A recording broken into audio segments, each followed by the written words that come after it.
chers élèves, après que vous avez vu dans la première partie les fondements de base de l'économie et dans une deuxième partie les mécanismes de la production et de la répartition, aujourd'hui, nous allons s'intéresser à la troisième partie, les emplois des revenus, dans laquelle on va étudier le chapitre de la consommation. Alors, on traite aujourd'hui le chapitre 1 de la consommation, partie 3. Alors, comme vous voyez ici, vous avez dans l'image les différentes consommations possibles par ce ménage. Vous avez les moyens, les produits alimentaires, vous avez les achats dans les grandes surfaces, etc. Alors, pour appréhender notre leçon, on prend l'exemple suivant. On vous donne si après le budget mensuel de deux personnes, un cadre et un ouvrier, pour le mois de décembre de l'année 2018. Alors, ces deux ménages consomment les biens suivants: les dépenses alimentaires, les dépenses de scolarisation et les dépenses d'habitation. Alors, et les dépenses de soins. Sachant que le revenu mensuel de M. Jouahri est de 15 000 et de M. Tahiri est de 4 800 dirhams, on vous demande de calculer l'épargne de chacun d'eux et de conclure. En deuxième question, on vous demande de calculer la structure en pourcentage des postes de consommation pour les ménages et de faire la conclusion. Alors, mes élèves, on sait bien que le revenu, c'est la somme de la consommation et de l'épargne.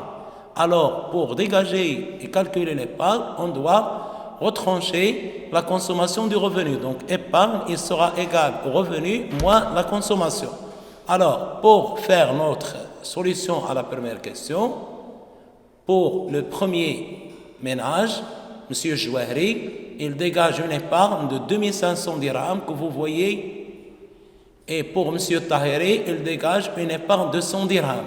Alors, pour M. Jouahri, il a un revenu qui est très élevé, de 15 000, auquel correspond une épargne de 2500 dirhams, qui est élevée. Alors, par contre, pour M. Tahiri, qui a un revenu moins élevé, qui est de 4 800, avec une dépense totale de 4 700, qui lui donne une épargne de 100 dirhams. Donc, on peut conclure que, d'après l'exemple, que l'épargne augmente avec le niveau du revenu. Autrement, plus on a un revenu qui est élevé, plus on a une possibilité d'épargner plus. Alors, pour passer à la deuxième question du coefficient budgétaire, quand vous avez vu en statistique, vous avez vu ce qu'on appelle la fréquence, donc qui est égale à l'effectif sur l'effectif total fois 100, c'est la part en pourcentage. Là aussi, au niveau du budget de consommation, c'est similaire. Donc, on prend la dépense d'un poste qu'on divise sur le total des dépenses et on multiplie par 100. Alors, les résultats obtenus sont les suivantes sur ce tableau, que pour M. Jouahri et aussi pour M. Tahiri, ouvrier, qu'on va utiliser après. Alors, donc, en ce qui concerne notre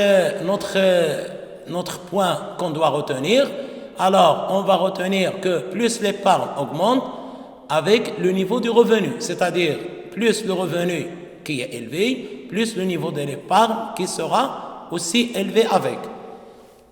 Dans la deuxième conclusion, on constate que la part de l'alimentation dans le budget de consommation des ménages diminue au fur et à mesure que le niveau des revenus augmente. Et c'est là ce qu'on appelle la loi de l'économiste Engels. Alors, comme vous voyez, on fait un petit rappel de ce que vous avez vu au niveau de la première partie en économie. Alors, consommer un bien, c'est l'utiliser pour satisfaire soit un besoin de façon directe, c'est ce qu'on appelle la consommation finale, ou bien soit un besoin de production qu'on appelle la consommation intermédiaire.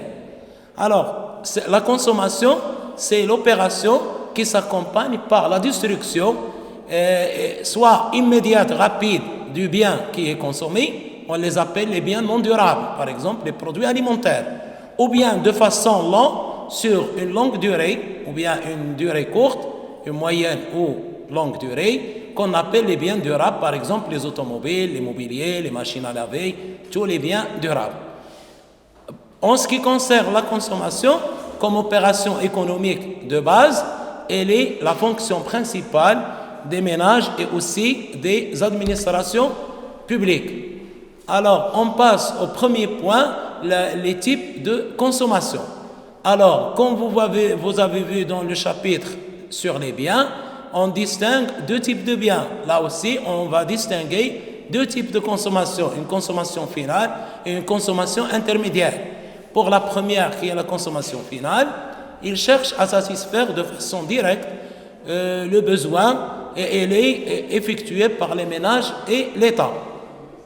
Alors que la consommation intermédiaire, elle est effectuée par les entreprises, c'est une consommation productive pour fabriquer d'autres biens, par exemple les matières premières, l'énergie et le transport. On a aussi une deuxième distinction qu'on appelle la distinction consommation individuelle et consommation collective. Alors, pour la première, qui est la consommation collective, c'est l'utilisation des services collectifs non marchands, qui sont indivisibles. Ils sont fournis par les administrations publiques. C'est le cas notamment de la justice, de l'enseignement, de la santé publique. Ils sont utilisés par un groupe de personnes, c'est-à-dire à une communauté. Et ils sont à titre gratuit ou à un prix inférieur à leur coût de revient, c'est-à-dire qu'on appelle les services non marchands. Et il y a aussi ce qu'on appelle la consommation individuelle. La consommation individuelle, c'est l'utilisation des biens marchands privés qui sont individuels et qui sont acquis en contrepartie d'un prix.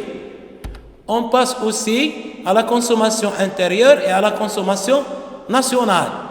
Ici, on se place au niveau macroéconomique, national, au niveau global. Alors, la consommation intérieure, c'est tout simplement la consommation finale de tous les agents économiques résidant à l'intérieur du territoire national, qu'ils soient des nationaux, c'est-à-dire des Marocains, ou des étrangers sur le territoire national. Il s'agit notamment des touristes et des travailleurs émigrés. Aussi, nous avons la consommation finale qui est effectuée seulement par les agents nationaux qu'ils résident à l'intérieur du pays ou à l'étranger. Donc, de façon générale, on peut schématiser le schéma suivant. Nous avons la consommation totale ou élargie qui se compose de deux éléments. Il y a la consommation collective auquel on ajoute la consommation privée et aussi qui se subdivise en deux parties. Il y a l'autoconsommation et la dépense de consommation des ménages. Enfin, on arrive à quatrième typologie. Il y a la consommation privée et la consommation publique. Pour la consommation privée, elle est faite par les ménages et les entreprises et les associations privées. Par contre, la consommation publique, elle est faite par les administrations publiques. Remarque, nous avons aussi l'autoconsommation. Il s'agit de tous les biens et les services consommés par les producteurs, c'est-à-dire les entreprises. Par exemple, une partie de la récolte d'un agriculteur qui est destinée à sa propre consommation. On l'appelle autoconsommation. C'est-à-dire, c'est l'utilisation d'une partie de la production pour satisfaire des besoins de production. On passe au deuxième point, la structure et l'évolution de la consommation. Alors, la structure, de la consommation, c'est la répartition des dépenses des ménages dans des postes de consommation qui sont classés en général en des postes. On a en l'occurrence l'alimentation, l'équipement et l'entretien du logement, le transport, le logement, l'habillement, la santé, les loisirs et la culture et les biens et les services divers. On donne ici un exemple de calcul de coefficient budgétaire pour le premier exemple de M. Jouahri, par un pourcentage des dépenses alimentaires qui est égal au montant des dépenses alimentaires sur le total des dépenses fois 100, qui nous donne 32%. Alors, pour commenter cette valeur ou bien faire la lecture, nous allons dire ce ménage, M. Jouahri, consacre 32% de son budget de consommation pour l'alimentation. Alors, qu'est-ce que le coefficient budgétaire? Comme j'ai dit, vous avez étudié la même notion en statistique, c'est ce qu'on appelle la fréquence. Alors, un coefficient budgétaire qui constitue un pourcentage, il montre l'importance que le consommateur donne à un besoin déterminé. Les coefficients reflètent les priorités et les préférences de consommation. Alors, ces coefficients-là, comme nous allons le voir, ces coefficients changent d'un ménage à un autre, d'un espace à un autre. Alors, pour un ménage, l'alimentation peut occuper une grande place contre une autre, ça sera la scolarisation. Alors, d'après les résultats que nous avons obtenus, on dégage les lois suivantes, les lois de consommation suivantes. La première loi, c'est ce qu'on appelle la loi de l'économiste d'Engel Ernest, qui est un économiste statisticien allemand, qui stipule que la part des dépenses alimentaires dans le budget des ménages baisse avec l'augmentation du revenu. Autrement dit, les dépenses alimentaires augmentent moins vite que le revenu. La deuxième loi de consommation, c'est la loi ou le paradoxe de Veblen. Alors, c'est un économiste américain. Alors là, qui traite ce qu'on appelle les besoins de luxe, les biens de luxe. On parle aussi de l'effet de snobisme ou de démonstration. Le consommateur cherche à montrer qu'il est plus riche que les autres en augmentant la demande des biens de luxe, surtout lorsque leur prix augmente. Par contre, les prix de certains biens de luxe diminuent également. Donc, ne sont plus des produits d'appartenance. Ce paradoxe constitue une exception à la loi de la demande qui stipule lorsque le prix d'un bien diminue, sa demande augmente. Et enfin, on passe à la loi de Giffen. C'est également une exception à la loi de la demande qui stipule que malgré la hausse des prix, même si le prix d'un bien nécessaire augmente, ce qui est toujours la consommation et la demande des ménages augmentent. C'est le cas des biens inférieurs, par exemple le pain. Et on passe en dernier point à l'évolution de la consommation. D'après l'exemple de l'évolution de la consommation des ménages du Maroc depuis l'année 2001 jusqu'à l'année 2014, comme vous voyez, on constate que pour l'alimentation, pour le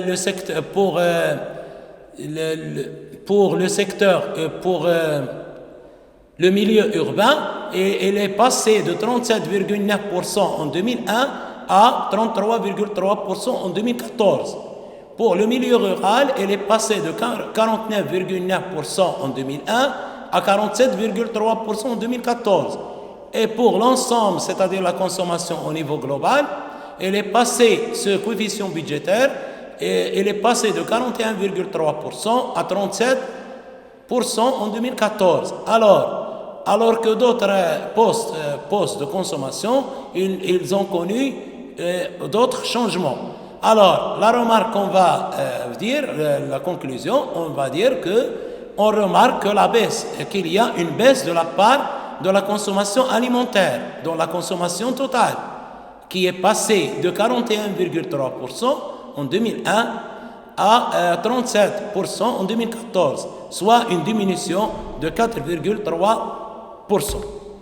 Alors, là, on vous présente une application qui est la suivante.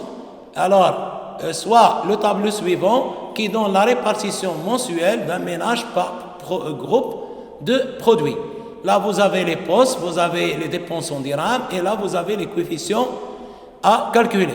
Alors, pour l'alimentation, la dépense est 1300, l'habillement c'est 200, et ainsi de suite jusqu'aux autres biens et services. Ce ménage dépense 400 dirhams. Alors, le travail qu'on vous demande, c'est quel est le montant de la consommation mensuelle de ce ménage. En deuxième question, on suppose que le revenu mensuel de ce ménage est de 5 000 dirhams. Calculez les parts. Troisième question, calculez les différents coefficients budgétaires et interprétez.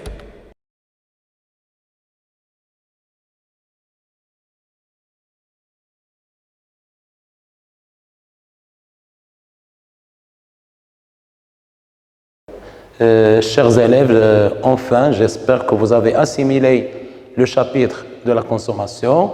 Je vous remercie et à la séance prochaine, Inch'Allah.